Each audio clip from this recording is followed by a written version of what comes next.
अस्सलाम वालेकुम। आइए शुरू करते हैं आज मसावाती निज़ाम को हल करने का तिरछी ज़र्ब का तरीक़ा, जिसे गुजराती में कहते हैं चौकड़ी गुणाकारनी रीत। आगे जो दो तरीक़े देखे हमने, पहला बदल का तरीक़ा और दूसरा इखराजी तरीक़ा, उन दोनों तरीक़ों में हमें मसावात मियारी शक्ल में नहीं लेनी होती है। लेकिन इस तरीक़े की ख़ास बात है कि इसमें हमें सबसे पहले मसावात को उसकी मियारी शक्ल में लेना पड़ेगा। ये दो मसावातें हैं a1x plus b1y plus c1 बराबर 0 और दूसरी a2x plus b2y plus c2 बराबर 0। वो इस मियारी हालत में होनी चाहिए। इस तरह से हो गई तो उसके बाद फिर किस तरह से लिखना है आप देखें।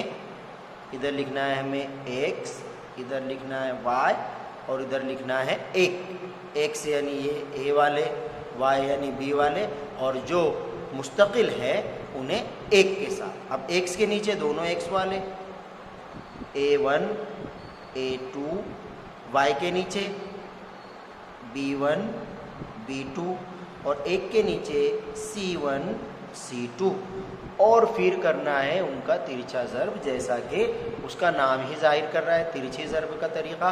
अब ये असल में आप जब आगे 11वीं जमात साइंस में जाएंगे और वहाँ पे एक सबक आता है निश्चायक, तो उस निश्चायक के तरीके से इसे हल करना है। सिंपल इसे अभी हम तिरछे ज़र्ब का तरीक़ा कह रहे हैं। इसमें क्या करना होता है, हमें लिखना है यहाँ पे x और फिर x के नीचे इसको दबा देना है, x के साथ वाले। यहाँ से लिखना है b1 b2 c1 c2। x लिख रहे हैं तो x के नीचे वाले नहीं लिखना है, b1 b2 c1 c2 बराबर y। फिर y जब लिख रहे हैं तो इसको छुपा देना है, यहाँ से लिखना है c1 c2 a1 a2 बराबर 1। समझ गए होंगे आप। अब इसको छुपा देना है और यहाँ से लिखना है a1 a2 b1 b2। इस तरह से इसे हमें लिखना है। x के नीचे x वालों को ना लिखते हुए बाजू वाले, y के नीचे y को छुपाकर उसके बाजू से शुरू करना है, और फिर x एक के नीचे एक को छोड़कर यहाँ से शुरू करना है। ध्यान से देखें तो जहाँ से x ख़त्म हो रहा है वहाँ से y शुरू हो रहा है, जहाँ से y ख़त्म हो रहा है वहाँ से एक शुरू हो रहा है। इस तरह से अब उनका हमें तिरछा ज़र्ब करते जाना है। इन दोनों का, इन दोनों, इन दोनों का, इन दोनों का, उसी तरह इन दोनों का और आखिर में इन दोनों का। और ज़र्ब के साथ हमें माइनस की अलामत लगाते जानी है। देखें किस तरह से। इसलिए x बटे b1 c2 minus b2 c1 बराबर y बटे c1 a2 minus c2 a1 बराबर 1 बटे a1 b2 minus a2 b1। इस तरह से हल करके उनकी कीमतें ले आनी। ये तो अभी a b c है। जब हम असल मसावातें लेकर हल करेंगे तो यहाँ पर हमारे पास कोई ना कोई कीमतें आएगी। तो उस हालत में हमें क्या करना है, एक बार x की जोड़ी एक वाले के साथ और एक बार y की जोड़ी y वाले के साथ, एक वाले के साथ लेकर जब हम हल करेंगे तो हमारा जवाब आ जाएगा। आगे बस जस्ट इसके बाद मिसालें ही हम करने वाले हैं, हमारा जवाब आ जाएगा। उससे पहले इस तरीके की कुछ ख़ास बातें नोट कर लेते हैं। वो कुछ इस तरह से हैं। नंबर 1, a1 बटे a2 is not equal to b1 बटे b2 अगर हुआ तो क्या होगा कि जो मसावाती जोड़ है उसका हमें एक और सिर्फ एक ही हल मिलेगा। मसावाती जोड़ का एक और सिर्फ एक यानी यत्ता हल हासिल होगा।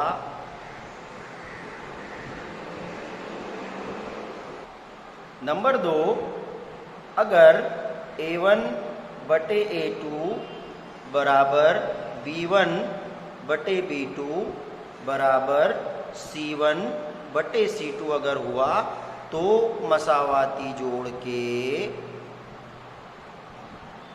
लामहदूद हल होंगे।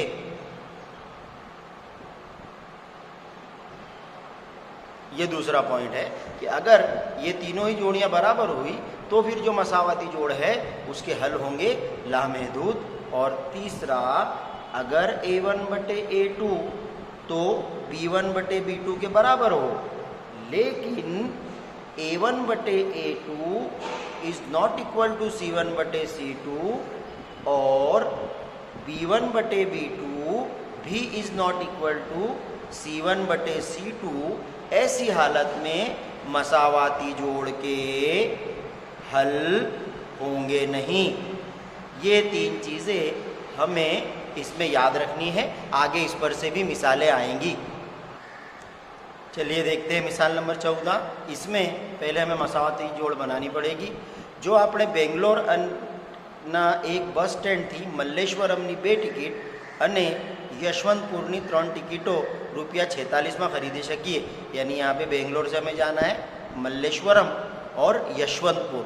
तो मल्लेश्वरम को फ़र्ज़ कर लेते हैं x और यशवंतपुर को फ़र्ज़ कर लेते हैं y। फ़र्ज़ कीजिए कि मल्लेश्वरम की एक, आपको पहले ही बताया गया था कितना भी हो यहाँ पे दिया हुआ, हम एक का ही फ़र्ज़ करना है। एक टिकट बराबर x और यशवंतपुर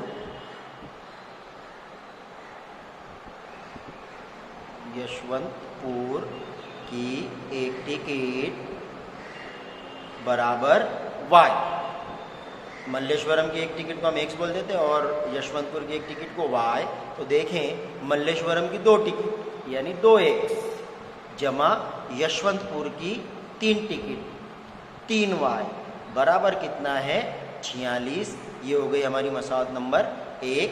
दूसरी मसावत देखें, लेकिन अगर मल्लेश्वरम की 3 टिकटों और यशवंतपुर की 5 टिकटों, मल्लेश्वरम की 3 यानी 3x जमा यशवंतपुर की 5y बराबर कितना हो जाता है 74।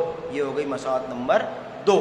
आगे जिस तरह से हमने बात की कि पिछले तरीकों में तो मसावत को मियारी शक्ल में लाना ज़रूरी नहीं होता है, लेकिन तिरछी ज़रब के तरीके में मसावत पहले मियारी शक्ल में चाहिए। तो इसकी मियारी शक्ल हो जाएगी 2x जमा 3y। क्या करना पड़ेगा मियारी शक्ल में लाने के लिए, उस तरफ 0 चाहिए, इसलिए 46 को इधर लाना पड़ेगा, -46 बराबर 0। अब ये हुई हमारी मसावत नंबर 1।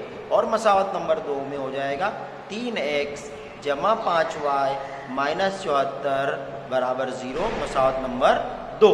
फिर वो हमें निश्चायक बनाना है इस तरह से x y 1, x के नीचे x वाले 2 3, y के नीचे y वाले 3 5 और 1 के नीचे c वाले -46 -74। अब इतना लिखने के बाद उनकी हमें जोड़ियां बनानी है। किस तरह की जोड़ी बनाएंगे, यहाँ लिखेंगे x के नीचे जब लिखना है तो इसको नहीं लिखेंगे, इन दोनों को लिखेंगे 3 5 -46 -74 बराबर y के नीचे इसको छोड़कर यहाँ से शुरुआत -46 -74 और फिर ये 2 3 बराबर 1, उसके नीचे इसको नहीं लिखकर यहाँ से शुरू 2 3 और इधर 3 5। अब कर देनी है इनकी तिरछी ज़रब, इसलिए x बटे 74 दिए 3 चौक 12 3 7 21 और 1 22 222 और ये प्लस है और ये माइनस, इसलिए -222। फिर माइनस हिसाब वाला। अब इन दोनों का ज़रब 46 बचे। आपको तो ज़रब साइड में करना है, आपके पास ज़रब रहे इसलिए मैं यहाँ पे कर रहा हूँ।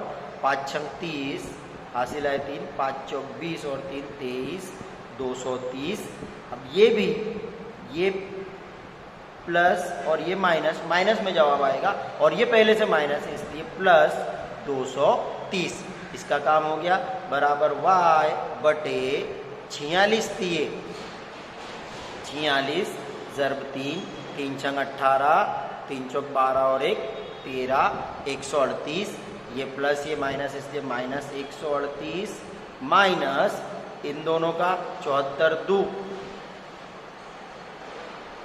दो चौक 8 और 2 7 14 148 ये भी माइनस में आएगा और ये माइनस हो जाएगा प्लस 148 बराबर 1 बटे 2 बचे 10 माइनस 3 दिए 9।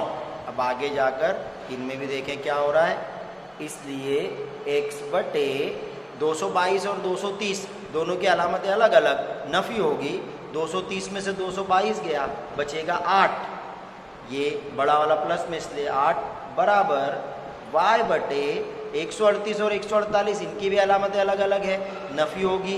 10 बचेगा, बड़ा वाला प्लस इसलिए प्लस 10, 1 बटे 10 में से 9 गया, बचा 1।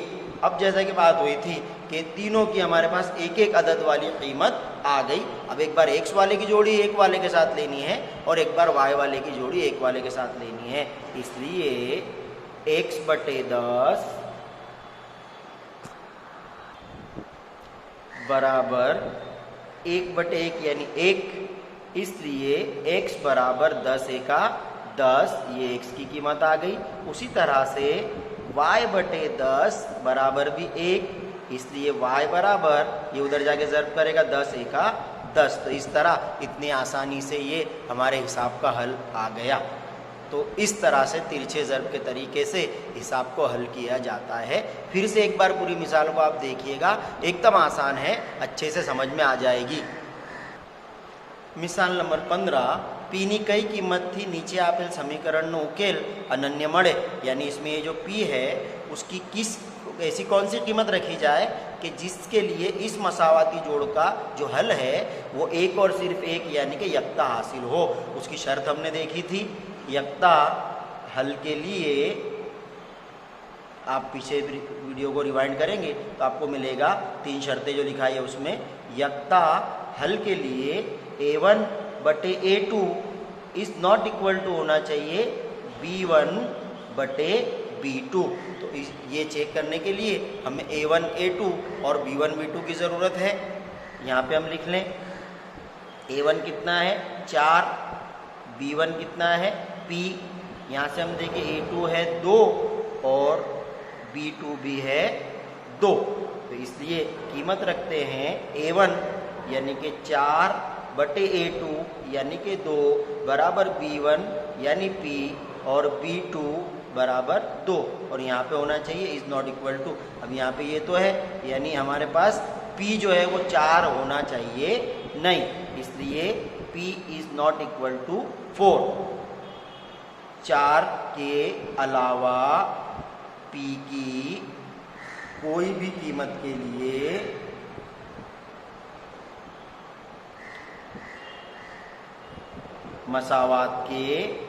मसावाती जोड़ के यक्ता हल हासिल होंगे। इतनी छोटी सी ये मिसाल है। मिसाल नंबर 16, केनी कई कीमत माटे नीचे आपेला सुरेख समीकरण युग्म ने अनंत उकेल मळे। अब ये भी उसी तरह की शर्त वाली मिसाल है। तो अनंत उकेल की यानी कि लामहदूद हल की शर्त क्या है वो हम देख चुके आगे। तीनों बराबर होने चाहिए, a1 बटे a2 बराबर b1 बटे b2 बराबर c1 बटे c2 होना चाहिए। पहले हम यहाँ पे a1 a2 और c2 लिख दें। a1 बराबर है k, b1 बराबर है 3 और c1 बराबर है माइनस k माइनस 3। उसी तरह यहाँ से हमें क्या मिल रहा है a2 बराबर 12, b2 बराबर k और c2 बराबर माइनस k। तो इस तरह की कीमतें हम रखते हैं। अब लामहदूद हल के लिए शर्त क्या है हमारे पास, a1 बटे a2 बराबर b1 बटे b2 बराबर c1 बटे c2। ये शर्त पूरी होनी चाहिए। इसमें कीमतें रखते हैं, इसलिए A1 यानी कि K बटे A2 12 बराबर B1 3 बटे B2 K बराबर C1 माइनस K माइनस 3 बटे माइनस K। पहले तो माइनस माइनस चला गया। अब यहाँ पे हमें क्या करना है, एक मर्तबा इन दोनों की जोड़ी को हल करना है और एक मर्तबा इन दोनों की जोड़ी को हल करना है, जैसे आगे किए थे। इसलिए K बटे 12 बराबर 3 बटे K, 3 का ज़र्ब हो जाएगा, K ज़र्ब K स्क्वायर बराबर 36। इसलिए K बराबर 2 को उधर जाकर जज़र, इसलिए K बराबर या जमा या नफ़ी 6। माइनस 6 की भी 2 पोत करेंगे तो 36 आएगा और प्लस 6 की भी 2 पोत करेंगे तो 36 आएगा। पहली मसौत को हल करने पे हमें मिला कि K की 2 कीमतें हो सकती है, या तो प्लस 6 या माइनस 6। आइए अब दूसरी जोड़ी को हल करते हैं। इसी तरह 3 बटे K बराबर K माइनस 3 बटे K, ये K चला गया दोनों जानिब का, इसलिए हमारे पास बच रहा है K माइनस 3 बराबर 3। इसको मैंने पहले लिख दिया, K माइनस 3 बराबर 3, इसलिए K बराबर उधर जाके प्लस 3, इसलिए K बराबर 6। तो अब जो यहाँ पे पहले 2 कीमतें आई थी प्लस 6 या माइनस 6, वो यहाँ पे और क्लियर हो गई, यानी माइनस 6 नहीं पर प्लस 6।